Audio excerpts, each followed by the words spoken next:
Nah, bapaknya ini bales, iya, di situ ada perempuan yang lagi nyariin sisa badannya yang enggak ketemu-ketemu. Dia itu korban kecelakaan malam itu.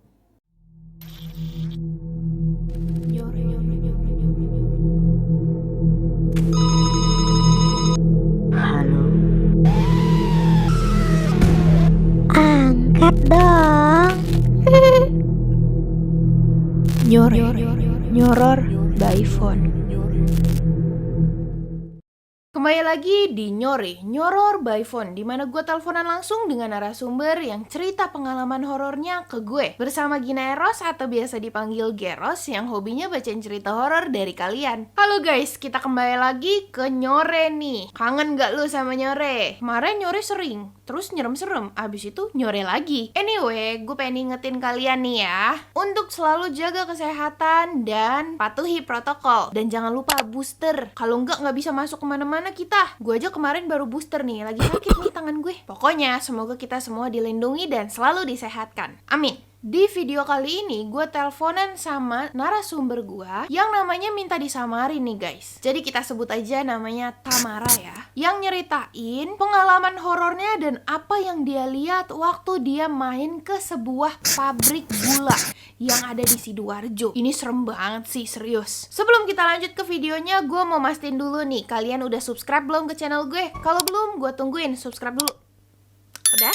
Oke, mari kita lanjut ke videonya. Halo Kak Gina, nama aku Tamara. Aku asalnya dari Sidoarjo. Terus aku mau ceritain pengalaman yang sebenarnya itu udah lama banget. Jadi waktu itu kita mutusin buat ke pabrik gula yang sebenarnya itu nggak terlalu jauh dari sekolahku. Untuk nama pabriknya mending nggak aku sebutin. Pabriknya ini didiriin udah lama pol. Kalau nggak salah itu tahun 1800-an kayak pertengahannya. Jadi Tamara ini asal Sidoarjo dan dia mau nyeritain pengalaman horor dia jauh sebelum pandemi waktu dia SMA guys, yang bener-bener masih terbekas nih di ingatan dia. Nah jadi nih waktu di SMA dia dapet tugas untuk bikin video gitu guys, dan juga untuk foto-foto tempat yang bagus gitu. Nah temennya ini akhirnya punya ide nih, Gue tahu nih tempat yang bagus buat foto-foto estetik gitu. kebetulan temennya ini juga kenal sama yang jaga di sana, jadi perizinannya mungkin gampang gitu guys. Dan ternyata tempat itu adalah pabrik gula yang deket dari sekolah mereka guys. Nama pabrik gulanya ini kata Mara nggak minta disebutin, soalnya takut kenapa-napa nanti. Tapi kata Mara ngasih clue nih kalau pabrik gula ini beberapa tahun yang lalu itu berhenti beroperasi karena kekurangan bahan baku gitu guys. Padahal ini pabrik udah ada dari zaman Belanda, yaitu dari tahun 1800-an. Kebayang nggak tuh umurnya berapa ratus tahun guys, emang tua. Tapi salah satu tempat bersejarah gitu. Nah awal kesana nih mereka berdua belas itu nggak ada yang tahu sejarah pabrik itu guys. Dan nggak ada yang tahu kayak sisi gelapnya dari pabrik itu. Jadilah mereka langsung setuju aja untuk berangkat ke pabrik gula itu dan langsung ngerjain tugasnya di sana. Bahkan mereka pas waktu sebelum berangkat itu nggak tahu loh kalau pabrik gula itu setua itu.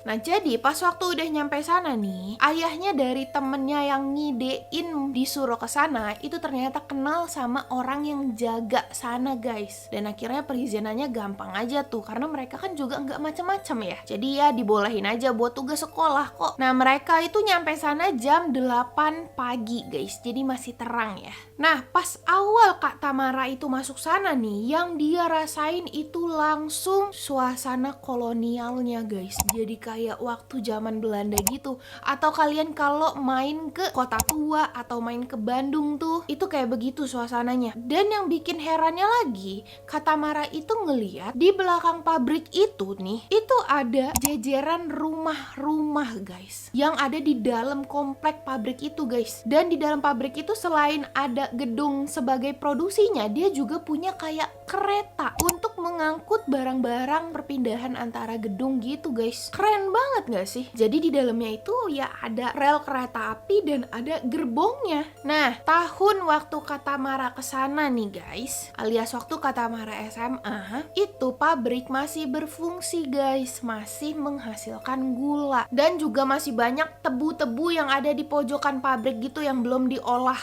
Pokoknya Katamara itu bilang kalau suasananya ini tuh gak familiar banget, kayak pabrik itu tuh hawanya beda gitu. Nah Katamara juga cerita nih, sesekali itu mereka tuh ada yang main ke gerbong itu guys tanpa izin dan akhirnya dimarahin sama security. Nah begitulah gambaran dari pabrik gula ini guys. Waktu Katamara sampai sana nih, Katamara langsung markirin motornya dan motor temen-temennya itu di gang di antara pabrik gula dan rumah orang sebelah guys. Itu ada gang kecil dan itu diparkirin di situ. Pas waktu markirin motornya itu, kan tadi udah lihat tuh pabriknya kayak gimana. Di situ Katamara nih batin dan bingung sendiri kayak kok nggak ada yang ngomong ya kalau pabrik gula ini tuh bisa setua itu, sesepi itu dan sengeri itu. Ingat di sini Katamara belum tahu kalau pabrik gula itu udah dibangun dari tahun 1800-an guys. Nggak lama mereka markirin motornya, datanglah nih kenalan dari ayah temennya Katamara. Dan bapak ini itu baik banget guys, sampai nawarin sebagai tour guide gitulah, kayak Ayo sini, gue tunjukin nih pabriknya gimana. gitu. Dan juga bapak ini ngarahin untuk ngasih tahu spot mana yang bagus untuk bikin foto dan juga untuk bikin video guys. Nah gue nggak paham ya sama pilihannya temen-temennya Katamara dan si Kak Tamara sendiri nih. Masa iya dia milih rumah yang udah hampir runtuh guys, yang ada di belakang pabrik itu buat dijadiin spot video dan foto. Mungkin kayak ini unik nih kita bikin video di rumah hampir rubuh, tapi kayak mungkin karena hawanya tuh masih pagi gitu ya, jadi masih fresh gitu, nggak ada pikiran-pikiran kesana kayaknya. Nah setelah mereka memilih rumah itu nih, mereka ini nggak langsung bikin video guys. Jadi mereka tuh neduh dulu karena untuk latihan juga dan untuk ngelihat suasana sekitar gitu guys. Jadi nggak langsung bikin video gitu. Nah akhirnya mereka ini memilih untuk neduh di rumah yang paling kelihatan utuh gitu, nggak yang mau rubuh. Tapi anehnya di rumah itu di depannya itu ada bis yang nangkring di situ guys. Emang perkarangan rumahnya itu luas banget, sampai bis aja masuk. Nah mereka kan udah heran nih ngelihat ngapain ada bis di sini, di dalam pabrik gula lagi. Tapi ada temen mereka yang namanya M nih, kayak nakut-nakutin gitulah. Tapi mungkin niatnya baik ya, ngomong kayak gini, Jangan pegang itu bisnya. Pokoknya jangan dipegang. Jangan pecicilan juga, udah diem aja. Anteng. Nah mereka yang denger kayak gitu kayak apa sih? Bingung gitu. Antara pengen percaya nih orang kenapa, atau pengen bercanda aja kali nih, pengen nakut-nakutin. Tapi itu bis bisa kayak dijadiin tempat foto mereka gitu loh. Mereka berpikir ke situ. Makanya beneran sampai diseriusin nih omongan dia. Kenapa sih gitu? Untungnya di situ masih ada si bapak guys. Dan si bapak ini cuma kayak ketawa gitu, ngetawain mereka sambil bilang gini, Iya, pokoknya bagi yang takut jangan pegang-pegang itu bis. Wes ojo melamun. dan lu tahu apa alasannya? Bis itu berhenti beroperasi dan ditinggal di situ. Sebelumnya itu bis nabrak 5 orang guys. Tapi supirnya itu nggak sadar dan nggak inget sama sekali, kayak kerasukan gitu. Si bapak ini bilang kalau supirnya itu masuk-masuk ke dalam area pabrik ngebawa bis yang udah berlumuran darah guys. Di bumper depannya apalagi itu isinya darah semua. Tapi supirnya tuh sama sekali nggak inget apa sih, kenapa sih gitu. Dia nggak tahu sama sekali kalau dia abis nabrak orang banyak. Siapanya, kapannya, di mana itu dia nggak inget sama sekali guys. Pokoknya tahu-tahu nih security yang waktu itu jaga itu udah panik, ini bis ngapain masuk ke dalam pabrik gula dengan bersimbahan darah begitu. Dan yang supirnya linglung, padahal ini supir juga nggak dalam pengaruh alkohol guys. Supirnya tuh bener-bener kayak kesurupan gitu guys. Dia bener-bener gak ada nunjukin rasa bersalah, emosinya gak ada, atau rasa takut gitu, kayak chill aja, chill. Nah setelah itu nih, para warga itu pada nyariin dong lokasi di mana ini bis nabrak orang. Dan bis ini lewatin lokasi mana sih semalam gitu. Nah itu nyarinya lama banget guys, karena di jalan besar itu sama sekali nggak ada kejadian kecelakaan. Apalagi yang sampai separah itu gitu, yang kemungkinan dia ngelindes banyak orang, bukan satu doang, karena darahnya itu beneran bersimbah di bis itu. Sampai akhirnya ketemu di jalan kecil guys, dimana di jalan itu udah banyak banget orang yang terkapar, ketabrak bis. Itu jalan kecilnya nggak make sense untuk bis lewatin guys, karena itu dia ada di antara sawah gitu loh guys. Jalan kecil di antara sawah sekecil itu nggak make sense kenapa bisa bis lewat situ guys. Tapi memang di situ ada orang udah bersimbahan darah tergeletak, kayak emang ditabrak bis gitu. Itu korbannya juga lebih dari 5 orang guys. Ada yang pejalan kaki sama ada yang lagi naik motor. Kata Mara ini juga karena saking penasarannya, selesai dari sini nih, dari tempat pabrik itu dia langsung ditunjukin sama temennya di mana tempat kejadian bis itu nabrak orang. Dan emang bener sekecil itu, nggak make sense kenapa bis bisa lewat situ. Nah setelah diceritain kayak gitu, mereka ini pada ngeliatin bisnya nih, kayak neliti nih di bisnya, apakah bener ada bercak darah. Dan lu tahu, ketemu coy, ada noda-noda darah yang udah kering, yang menghitam di antara karat-karat gitu loh guys. Kan bisa tuh bedain ya, kalau karat kan warnanya agak keorenan, kalau darah itu hitam gitu. Nah itu, masih ada bercak darahnya di badan bisnya guys. Nah sembari mereka lagi asik ngeliatin badan bisnya itu, ada salah satu temennya nih, yang nama samarannya Rahmat, kita sebut aja ya. Ini tiba-tiba blank gitu, kayak ngeliat ke satu arah guys. Nah untungnya bapak yang lagi sama mereka ini langsung negor dia. Le, kamu lihat yang saya lihat barusan? Si Rahmat ini langsung kayak panik, terus langsung kayak berusaha tenang dan ngomong. Iya, tadi barusan lihat dari dalam bis. Saya bayangan, tapi rambutnya itu panjang, jalan di dalam lorong bis. Terus yang bikin merinding banget nih ya, itu respon si bapaknya malah ngomong apa? Nah bapaknya ini bales, iya di situ ada perempuan yang lagi nyariin sisa badannya yang enggak ketemu-ketemu. Dia itu korban kecelakaan malam itu. Oh, walaupun masih pagi ya, itu mereka semua pada merinding guys, dan gue juga merinding nih. Di situ mereka semua pada diem. Untungnya bapak ini ngenotis nih dan cuma langsung bilang, Tenang aja, yang penting kita nggak melamun ya. nah tapi kata Mara nih, setelah dibilangin kayak gitu malah dia melamun guys. Dan emang dia bilang kalau dia itu emang orangnya suka melamun, natep ke satu titik terus sampai kayak sekitarnya tuh hilang kayak gitu. Untungnya bapak ini juga notice kalau si Tamara ini lagi melamun mengarah ke salah satu rumah kosong lainnya. Dia langsung ngomong, Ayo Nduk, yang di dalam lagi ngeliatin kamu, kok kamunya juga natap balik dia? Habis itu bapaknya ketawa. Tamara langsung kaget lah, merinding langsung. Gue merinding juga coy. Dan lu tahu Tamara itu lagi melamun pas banget ke arah rumah dan ke arah jendelanya guys. Gak tahu dia tuh kayak punya firasat kayak ada sesuatu gitu di sana. Nah entah mengapa si bapak ini tuh nggak berhenti sampai situ aja. Dia malah lanjutin nih, kayak semi-semi nakutin tapi semi-semi pengen bongkar gari-gari lagi apa yang Tamara lihat gitu. Nah di sini anehnya kata Tamara itu bukan anak indigo guys. Jadi dia tuh sebenarnya nggak bisa yang ngelihat hantu-hantu dan ngerasain ada hantu sekitar. Tapi nggak tahu kenapa tiba-tiba dia ngerasa kayak pengen aja ngelihat ke arah situ. Dan itu diiringi sama perasaan yakin gitu, kayak ada sesuatu di sana. Tapi dia nggak bikin Tamara takut dan akhirnya bilang nih si Tamara ke bapaknya, Pak, di jendela itu ada perempuan ya? si bapaknya itu cuman ketawa dan langsung bilang, dan habis itu mancing lagi untuk Tamara cerita nih apa yang dia lihat. Tapi Tamara malah bales, Enggak Pak, aku bukan indigo, nggak bisa yang ngelihat begituan. tapi setelah dia ngomong kayak gitu, dia malah kayak ngomong sesuatu yang dia tuh nggak sadar. Dia nggak sadar kalau dia ngomong itu gitu, dan gak ada niatan juga buat ngomong kayak gitu, spontan gitu loh. Dan lo tahu Tamara ngomong apa? Pokoknya ada perempuan tinggi ngeliatin kita dari dalam. Dia kayaknya meninggal di dalam rumah itu karena sakit deh. Dan tahu si bapak ini tiba-tiba langsung apa? Tepuk tangan coy. Aneh aja gitu. Terus bapaknya bilang, iya emang gitu mbak, dia memang meninggal karena sakit. Tapi coba mbaknya gali lagi, karena apa? Ayo.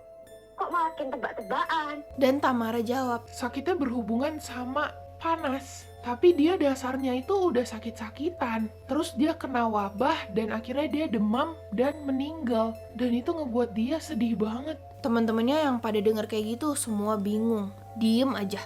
Akhirnya si bapaknya itu kayak ngekonfirmasi, kayak emang yang sensitif biasanya bisa nangkep si Mbak Belanda ini. Si bapaknya ini bilang ke teman-temanku, temanmu ini sensitif sama ginian, ya berarti dia yang dirasain itu emang bener, soalnya itu yang bapak lihat juga. Dan si bapak itu ngelanjutin, Dulu, dia anak satu-satunya dari pasangan Belanda. Dan emang bener, dari kecil dia udah sakit-sakitan.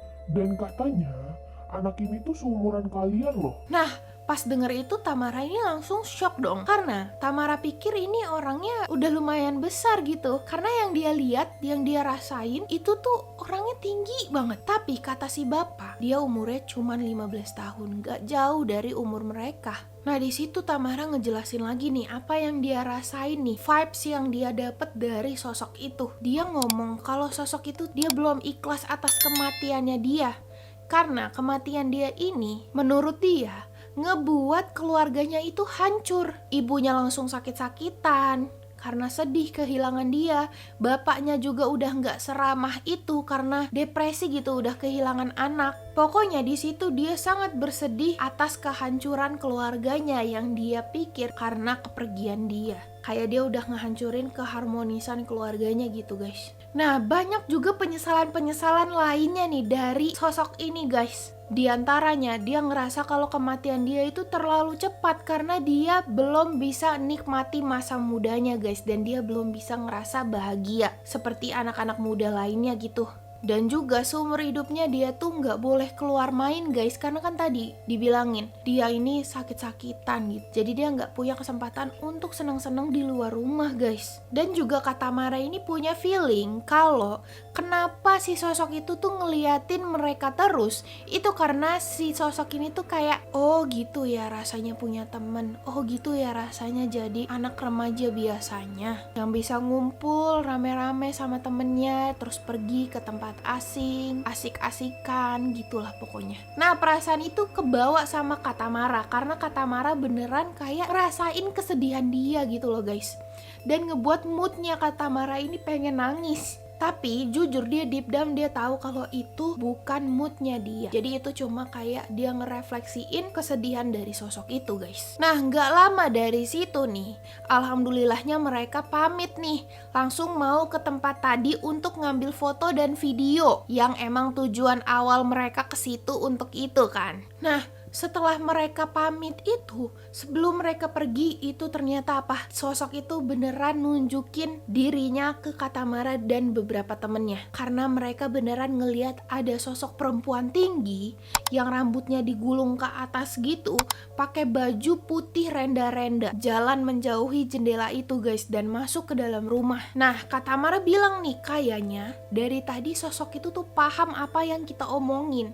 Pas kita pamit mau pergi aja, sosok itu juga pergi gitu. Dan emang sosok ini gak iseng dan jahat gitu. Dan ngelihat itu si bapak ini cuman ngejelasin aja, ya itu sosoknya gak pengen ninggalin rumah itu karena selama hidupnya dia cuman dikurung di dalam rumahnya. Dan dia ngerasa kalau di tempat lain pasti banyak yang jahat dan bahaya untuk dia. Gak lama dari situ akhirnya mereka pergi tuh ke tempat ambil foto dan akhirnya ya melanjutkan tugasnya guys. Nah setelah selesai mereka ngerjain tugasnya nih, sekitar waktu asar tuh mereka akhirnya berniat untuk balik lagi ke rumah itu guys. Dan beberapa dari mereka juga ngeliat masih ada sosok perempuan di dalam jendela itu. Dan akhirnya mereka memutuskan untuk langsung pulang aja lah. Nah di sini tanpa mereka sadari akibat si sosok itu mereka bener-bener sama sekali nggak berani sompral, nggak berani ngomong kasar dan lain-lain. Pokoknya jaga diri banget lah, jaga omongan, jaga semuanya lah. Karena mereka merasa kayak seolah-olah diawasi gitu loh guys. Ya alhamdulillahnya jadinya mereka selamat gitu pulang dari situ, nggak terjadi apa-apa. Pokoknya pelajaran yang kalian bisa ambil di sini ya kalau misalnya kalian nggak sompral, sopan-sopan aja, nggak nantang-nantangin, itu ya semuanya bakal baik-baik aja gitu guys. Nggak mungkin diganggu. Pengalaman kata Mara ini jadi bukti nyata kalau datang ke tempat yang angker angker yang udah tua, yang udah berdiri selama 200 tahun, kalau kitanya nggak sompral juga nggak bakal terjadi apa-apa gitu loh guys. Gitu guys ceritanya Katamara ini. Gue di tengah-tengah tadi beneran merinding parah sih. Tapi banyak ya pelajaran yang bisa kita ambil dari ceritanya Katamara. Oke guys, segitu aja. Gue udah merinding sih. Kalian udah merinding belum? Kalau kalian suka cerita ini, jangan lupa like dan komen bagian mana yang kalian suka. Juga share ke teman kalian yang mungkin suka sama video ini. Jangan lupa subscribe dan nyalain notifikasinya biar tahu kalau gue upload video baru. Yaudah, bye-bye. Sampai jumpa di video selanjutnya. Subscribe dan nyalain notifikasi buat dapetin konten horor lainnya. Juga like and share video ini ke teman kalian yang bukan penakut. Cek TikTok dan IG gue di sini ya. Nggak merinding, nggak seru.